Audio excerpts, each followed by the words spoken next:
Total confusion in the camp of DOS, Directorate of Saboteurs.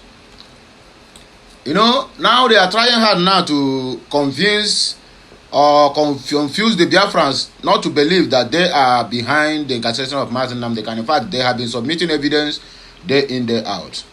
And I still remember this guy by name, they say his name na Emeka Gift. I think the guy is living in Canada.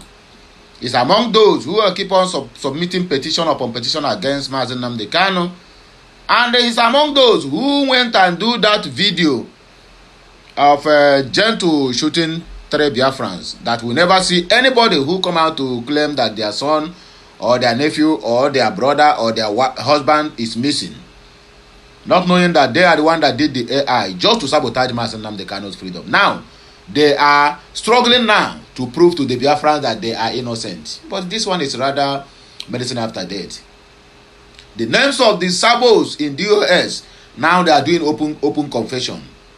Look at what is being written here. Disclaimer against false accusations. Family Writers Press International cannot and will not plot against Mazi Nnamdi Kanu, which is what they are doing. Anytime you see a criminal coming out trying hard to defend his integrity, my brother does know either that integrity have in fact it have scattered like a scattered egg. Now they are finding it difficult now. They are struggling now to defend what they have been doing, even including China Samuru, whatever they call him, and another guy we say in name na Emeka Mefo. He can go Ruagu.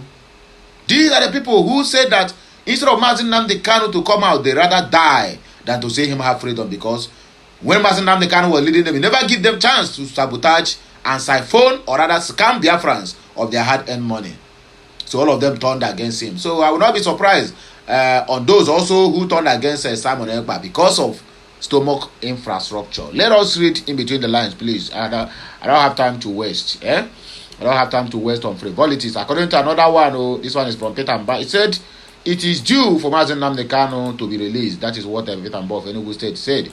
Whether it's from his mind or he's playing politics just like his other brothers, the way they are playing politics with Mazi Nnamdi Kanu's release.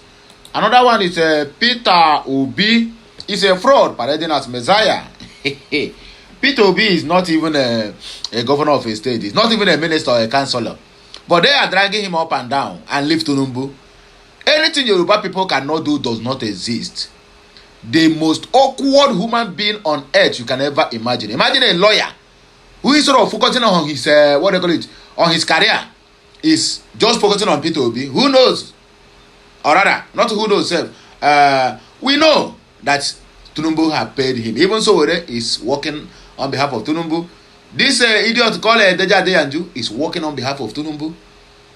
Yorubas, anyway they see Igbo, they will hate Igbo.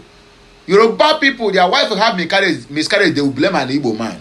Waiting remain for them now is that when their wife refuse to take in or refuse to get pregnant, they will say, na Peter Obi cause Peter Obi now bring the what they call it, the policies that make their wife not to take in. I mean, how do God even put us in the same country with these morons?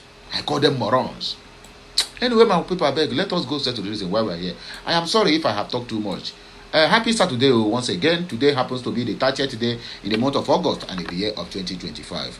Oh yeah, our attention has once again been drawn to spurious accusations being peddled by agents of confusion who alleges that Family Writers Press International and its founder Mazi Emeka Gift are plotting against Onyendo Mazi Nnamdi Kanu ahead of his overdue expected release. Such allegations are nothing but lies and misinformation manufactured to cause division within the Biafra restoration movement. You see how they are trying to defend themselves now. In every rumor, there's an atom of truth in it. My brother, these people have sworn that Mazi Nnamdi Kanu will never regain freedom. They are the one that Nigerian government are using to be writing petitions left, right, and center. We wish to state firmly and clearly, Family Writers Press International cannot and we never plot against Mazi Nnamdi Kanu. We do not even possess such capacity, and even if we wanted, which we absolutely do not, we are not foolish enough to know the impossibility and danger of such actions. Those pushing this narrative are doing the works of Biafra enemies, whether knowingly or unknowingly. Make una dey watch you, abeg make una dey read with me and give me your listening ear. For over the years, Family Writers Press International has stood as unwavering media arm of this movement, faithfully documenting, defending, and projecting the Biafra restoration agenda to the world, to the watching world. We have journeyed through all the painful and glorious times of this struggle and never capitulated for a minute. The experience from our many years of loyalty to this cause has taught us that the struggle has been passing through many stages, and the stage we are now is critical. It is the stage of building and consolidating the constitutional face of the Biafra restoration movement. This is not a threat to Onyendu or his irreplaceable position in the IPOB movement, rather a pragmatic reality at hand. The Biafra nation who seek to restore is restore is a republic in all sense of work, per admission by Onyendu and his team of leadership.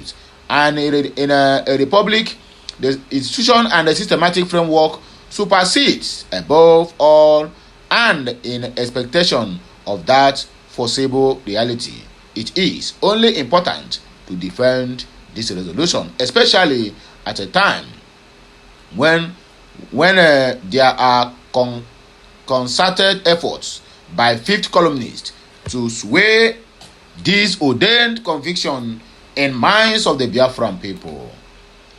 Mazi Nnamdi Kanu also foresaw a day like this, which is why he set up the IPOB Directorate of State, DOS, in the manner he did ahead of this time, drawing members from different continents with utmost loyalty to the Biafran cause at heart, to ensure no one can battle the movement or be used to derail it. That wisdom of Onyendu remains the foundation we defend today. Now, it is important for Biafrans to understand something crucial. Onyendu is human, or at least relies on humans to be able to discharge his duties as the leader of a IPOB movement. It is a false notion to assume that Onyendu, when ill-advised or misinformed, cannot make unfavorable decisions. No one dares question the mental or psychological state of IPOB leader, even in incarceration. However, the IPOB movement is poised and obliged to evaluate any decision made under wrong influence and which is subtle, unfavorable to this freedom or the Biafra quest for self-determination, especially as he stays illegally confined by the Nigerian government. We cannot forget how Onyendu was wrongly advised to authorize his siblings to float a different national radio, a division error that served no purpose. We remember how he was wrongly convinced to order that IPOB leadership should not have access to funds, thereby slowing down the movement's engine at a very critical time. We also recall his decision to allow Simon Ekpa a slot on Radio Biafra, a decision that almost destroyed his defense in the legal tussle between him and the Fulani government and nearly cemented the false terrorism tag on IPOB. If not for the resilience of the DOS. Make on the hill. Furthermore, his ill-informed order at one point that the DOS must never respond to Simon Ekpa came at a time when Simon was wreaking havoc, destroying Igbo with lies and criminality. However, when he was later informed of the chaos the criminal was constituting in Biafra land, Onyendu in an open court denounced his criminal activities, telling the world and Biafrans he had absolutely nothing to do with criminals masquerading as Biafra freedom activists. This happened much later, after he had reportedly ordered the IPOB leadership and media to not expose the criminal using his name, influence, and that of IPOB movement to commit crimes. So, no one can see it. It is incumbent on those entrusted with administrative aptitude to evaluate and filter those unfavorable decisions.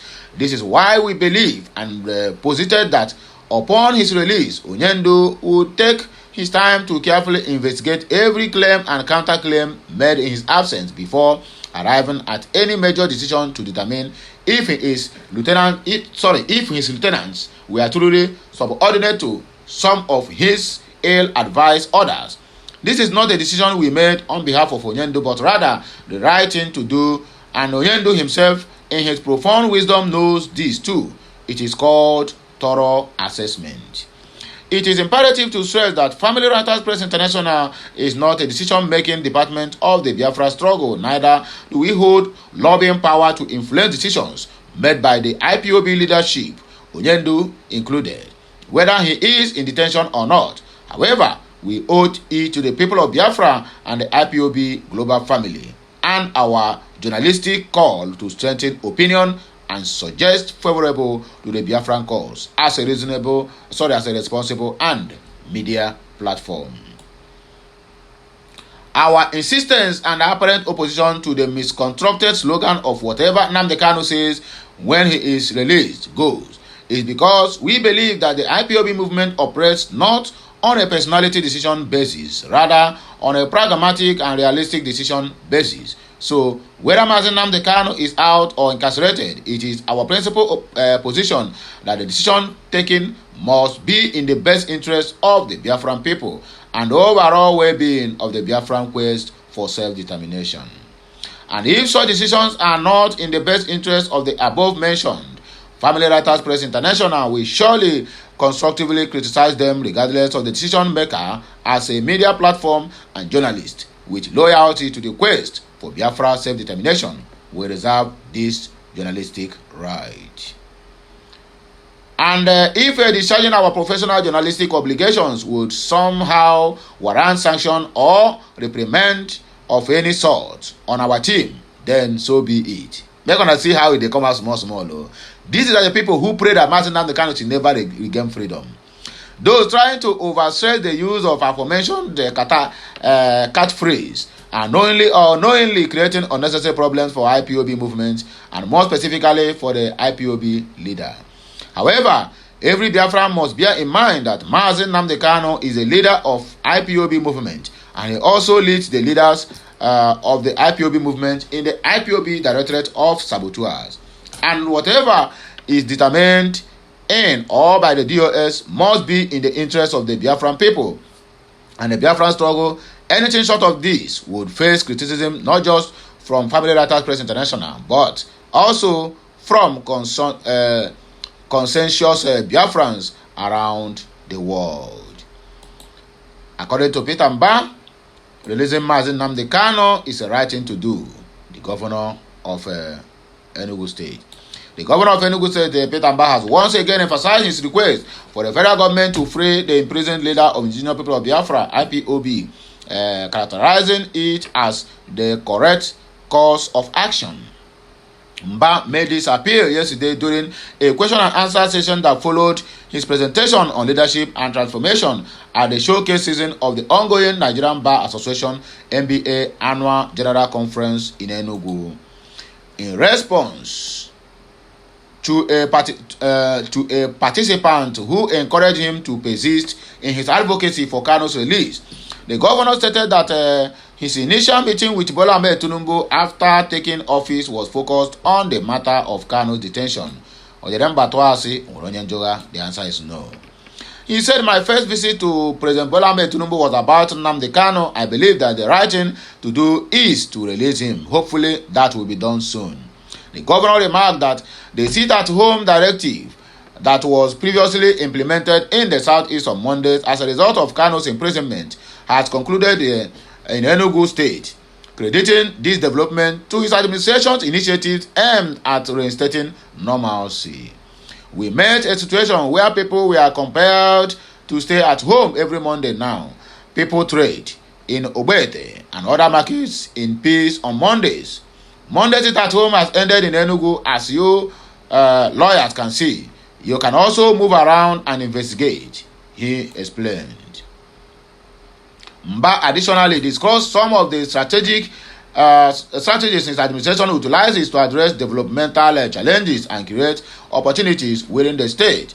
Kanu is presently undergoing trial at the Federal High Court in Abuja on charges related to terrorism, which he has refuted. The last but not the least, Peter Obi is a fraud parading himself as a messiah. I can't wait to meet him in court. The ongoing dispute arises from a legal demand, letter dated August 26, 2025, sent by Peter Obi's attorney Alex Ejisieme, SAN, accusing activist and lawyer Deji Adeyanju of consistently making false and defamatory remarks on platforms such as formerly Twitter and Facebook since 2022. Obi's legal team claimed that Adeyanju depicted him as corrupt, fraudulent, and a religious bigot, including specific allegations that Obi misappropriated Anambra state funds for personal family business, attempted to bribe Adeyanju during a private meeting, and manipulated religion to influence voters in 2023 presidential election. Additionally, they referenced Adeyanju labeling Obi as the leader of a mob and a scum, which they assert has harmed his reputation both nationally and internationally. Obi's lawyer have demanded that Adeyanju remove all defamatory posts, issue a public apology on social media and in 3 national newspapers, and comply within 7 days or face a lawsuit for aggravated damages, an injunction, and legal expenses. This situation intensifies a protracted conflict where Adeyanju has been a prominent critic of Obi, recently asserting that the aggressive online conduct of Obi's obedient supporters has jeopardized his presidential campaign and that it is too late for Obi to ascend to the presidency of Nigeria. In reaction, Adeyanju ridiculed the letter on Facebook, branding Obi a fraud masquerading as a messiah and a religious bigot, while expressing his anticipation for a courtroom confrontation. I can't wait to finally meet him in court. He accused Obi of hypocrisy, recalling Obi's previous characterization of activist Omoyele Sowore as a blackmailer in chief and linked it to a separate lawsuit. Adeyanju filed against Obi's aide, Sarah Ibrahim, for allegedly defaming his spouse. The dispute has ignited online discussions, with some perceiving Obi's action as an infringement on free speech, while others defend it as a necessary measure against libel. Although no court filing has been made yet, the exchange has gained significant traction on X, amplifying the views. So my people, now here we will take a break. More of these videos coming your way. Like, share, comment, and make sure you keep subscribing for more interesting videos coming your way. Once again, happy weekend and happy Saturday.